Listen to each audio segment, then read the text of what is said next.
Oh yeah, how's your fever? You feel better now? I'm fine. Let me see your forehead. Oh, Guess it really has gone down. about me? Yeah, I guess I am. By the way, Junpei, Hmm? where did you end up? What do you mean? You earlier, didn't? There was a man with a mask when you got home at night. You inhaled some white smoke and passed up on D-deck. Damn. Is that really the... What? Junpei, are you hiding some from me? No, Well, if you think about it, this is awfully suspicious. I mean, why would childhood fit into each other's place like this? Hey, I could ask you the same thing. Are you something? I hide. Well, I don't know anything. I'm hiding it. How would I know? You mean like the number of men I've dated? You want to know? Worry. Oh, teen. Yeah. I'm 0. Yeah, I haven't met Mr. Right yet. I see. Anyway, I'm not anything. Just like Junpei. Woke up, I was on D-deck. Well, point. I mean, they did pick us. We haven't seen each other since entry school. Wonder. Look what connects the victims. Will lead you to Brit. Do you 7 thing like that? Yeah, you. Well, that's what I'm I think this must all have something to do with a classmate of You got any ideas who it might be? Oh, nothing. Oh. Well, to do with school. Could be one of teachers or be the principal. Janitor, lunch lady. No, like any of them. I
This ship is bigger than I thought.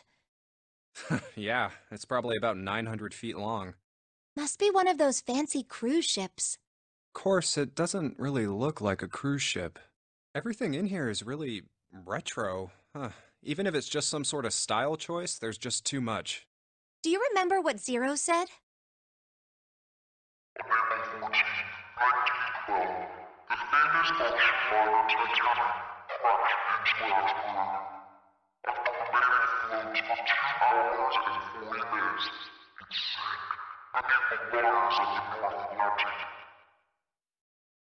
Do you think maybe this boat and the Titanic have something to do with each other? That's a good point. I doubt he would have mentioned it if there wasn't a reason. Do you think this boat is...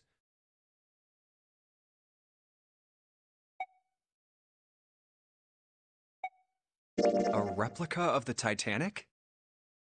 A replica? Yeah, you know, like a copy of the actual boat. Who on earth would make something like that? Fans. Crazy Titanic fans. No way. Do you even know how much money that would take? No idea. But all they've got to do is break even, you know? Break even? Yeah, they could use it as a cruise ship. Climb aboard a piece of history, sail around the world in the resurrected Titanic. Hell, with marketing like that, they'd probably have more customers than they'd know what to do with. Do you really think people would want to ride on a ship with such an ominous past? It's the site of the worst accident in history. Over 1,500 people died. I wouldn't be surprised if you'd get cursed just for going. A curse, huh? Junpei, do you believe in that sort of thing? You know, curses and stuff? Sorry, but I can't really say I believe in that kind of stuff. What about you? No, I guess that's kind of a dumb question. Yes, I do believe in curses. In fact, I think it was a curse that sunk the Titanic. What? A curse sank the Titanic. The curse of the Egyptian mummy. Supposedly, the Titanic carried the mummy of the priestess Amun-Ra, which was stolen from a pyramid. And they say that the mummy had a history. Everyone involved with it died mysterious deaths. Come on, I'm sure you've heard of it before. Those who open the coffin will be forever cursed. Haven't you ever heard that one? So you're saying the Titanic sunk because of that curse? That's right! That's stupid. I don't buy it. It's true. How can you be so sure? That mummy wasn't just a normal mummy. It was really mysterious, totally unbelievable. What is so unbelievable about it? Well, supposedly, she was really pretty. Pretty? Yes? But she was a mummy. That's right. She wasn't all shriveled up or rotten or anything. She almost looked alive. Oh, okay, I get it. Okay, it's that thing. I don't remember the name. Where your body turns into some kind of wax? Yeah? The fat in it turns into something kind of like candle wax, right? And... Yes, saponification, but that's not what it was. Huh? That's not it. She wasn't wax. Then what was it? They say that she was frozen. What? Frozen? That's right. The whole body was frozen solid. You know how a human body is more than 60% water? Well, all of that water was frozen. The story says that from the time of its discovery all the way through to when it got put on the Titanic, even though it was carried through the desert, her body never melted. That's crazy. I think so too, but maybe it's true and we just didn't know about it before. I didn't know? Yep. Maybe it's common sense to eat shaved ice in the desert because it lasts forever. Huh? Nah, that seems too silly to be true. But maybe it isn't. It just appears that way because you didn't know it was true. Well, yeah, ice that doesn't melt, even in the desert? Does something like that really exist? No, even if it did, it wouldn't really be ice anymore, would it?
Hey, Junpei, you got a minute? Hmm? Here, take this. A bookmark? What is this for? Do you want me to read a book? I found it in between some of the cushions on the sofa. Pretty sure it ain't gonna be any help to us, but I figured we might as well hang on to it anyway. Then why don't you hold on to it? You know what I hate most in the world? I got 4 things. Hope, faith, love, and luck. Hope, faith, love, and luck? Damn straight. And you hate these things? Yeah, you got a problem with that? Not really, but what does a bookmark have to do with any of that? Well, see, each leaf on the 4-leaf clover has a meaning to it, okay? And that meaning is pretty much those 4 words. It's like flower language. Well, I guess it's not a flower, is it? So, leaf language, I guess? Yeah, you could call them leaf words. Leaf words. Hope, faith, love, and luck. The meaning of the leaves on a 4-leaf clover. So, yeah, I want you to take it, okay? Just touching it gives me the creeps. Take the damn thing, all right? Here.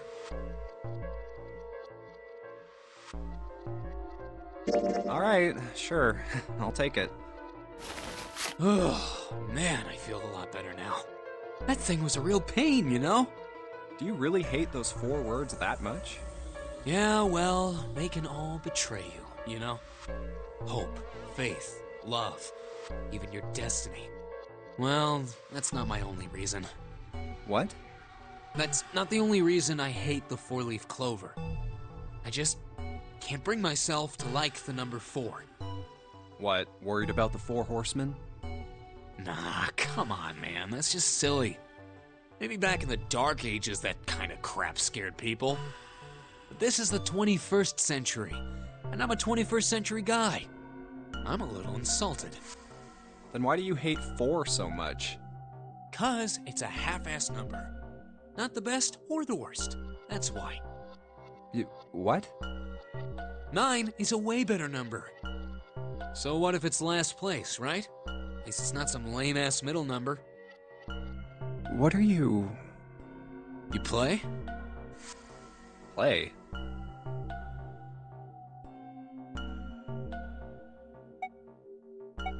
You mean like gambling? Yeah, of course.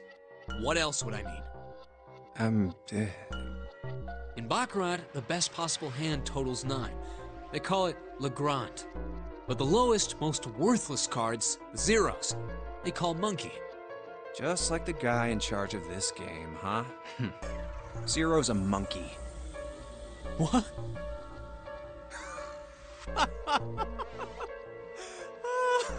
Oh man, you're totally right. The guy who trapped us in here sure is one hell of a monkey. You know, if you think about it, the Nonary game is really a lot like Baccarat.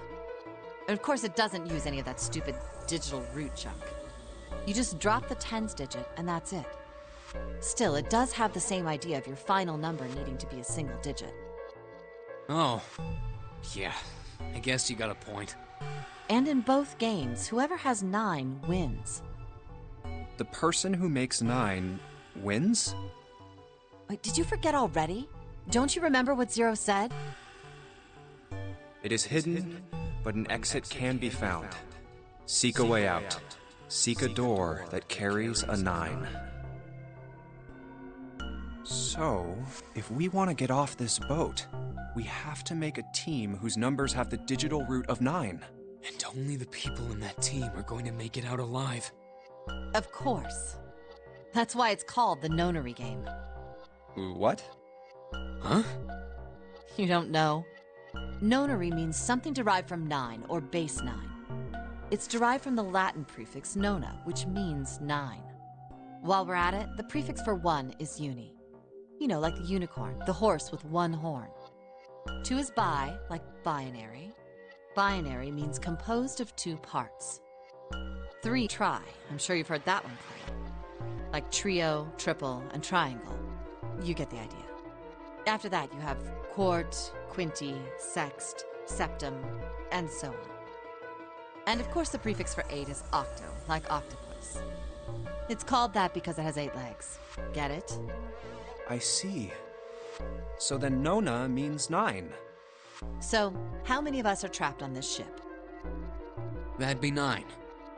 And what are the bracelet numbers we have? They go from 1 to 9. And our time limit? How many hours did we have? Zero said 9 hours. And finally, to get out of this ship. We need to find the door with a 9 that's hidden somewhere in the ship. By making a team with the digital root of 9. And there you have it. The number 9 is everywhere in this game. He's got a real theme of 9s for this whole thing. No wonder it's called the Nonary Game.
What's the deal with this picture anyway? I think I've seen this picture before. Where? In a book. There's a British biochemist named Sheldrake. He has a rather interesting theory. I saw this picture in his book. What's this interesting theory? Morphogenetic fields, which relies on the theory of morphic resonance. Man, I can't deal with this. Just listening to you talk about it is giving me a headache. It's not a difficult concept to grasp. In essence, he states that the shape of living organisms and their behavioral patterns are transmitted through a field not visible to the eye. What part of that isn't difficult, exactly? All right, how about this? Theory of the telepathic mechanism. Telepathy? Yes, telepathy. Well, perhaps not exactly telepathy, but it's close enough for a simple approximation. Are you serious? Telepathy? Who do you think we are? Kids from the 70s? I can't believe someone would actually do serious research on something like that. Yes, I agree. I read the book, but I can hardly say I understood it. I'm in no position to defend or condemn anything it said.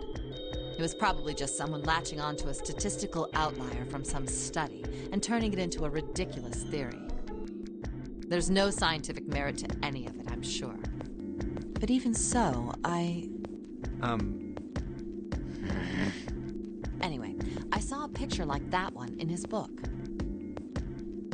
Hey, what do you think this picture looks like? What do you mean? Isn't it just like abstract or something like that? It's just black and white scribbles. There's no meaning there. That's it. What about you, Junpei? Does it look like anything to you? I guess it looks like...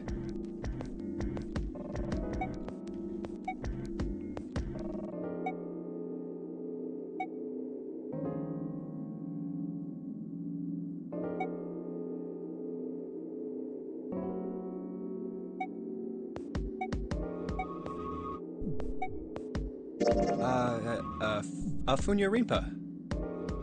See? I mean, this totally looks like one. And here, and here. What the hell is a Funyarimpa? What do you mean? What the hell is a Funyarimpa? You mean you don't know? How the hell would I know? How could you not know?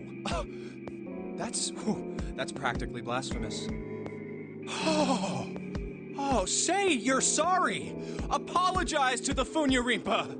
Goodness, you are such a rude woman. Junpei, are you just screwing around? Forget it. I'm just gonna tell you. This is a dog. See? Like this.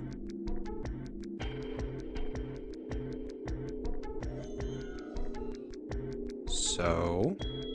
now we know what it's a picture of, but I don't see how that helps us. A TV show from Great Britain did an experiment once. They took two similar pictures. Both of them were difficult to identify, initially. But once you figured out the answer, you couldn't see it as anything else. These two pictures. The first was a woman wearing a hat. The other one, well, to make it easier, let's just say it was this picture of a dog. So, their experiment.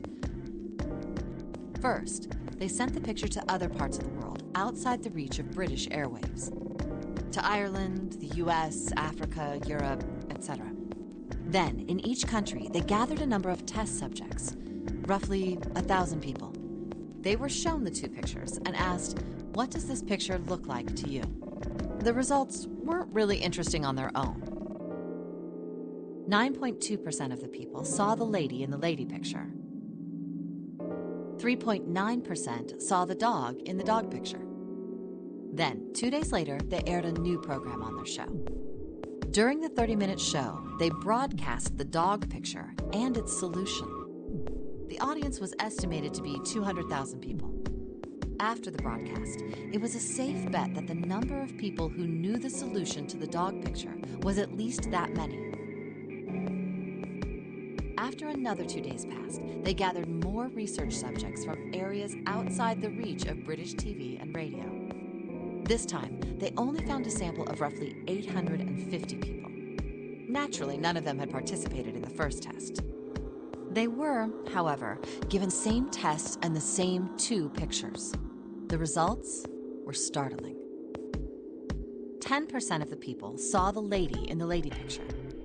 The previous test sat at a 9.2% success rate. Not much of a change statistically. The dog picture, however, produced a very different result. The percentage of people able to successfully find the dog, it went from 3.9% to 6.8%, a very significant increase. So do you understand? Do you realize the significance of this experiment? There was no way the second group could have seen the picture. They lived far away from Britain and couldn't have seen it. But even so, it was only the success rate for the dog picture that went up. Why? How did that happen? What does it mean? Oh, wait, does this have something to do with that field, or whatever it was that you were talking about earlier? A field not visible to the eye. So, if more people know the answer, then that information will pass through the field. Huh. Psych! I was just kidding. You really shouldn't take me seriously. Well, I mean, the things I just told you about are true. They really did happen. But the results of that experiment really aren't anything to go by. They could have easily falsified them. In the end, I'm sure they were just in it for the ratings. They are a TV station after all.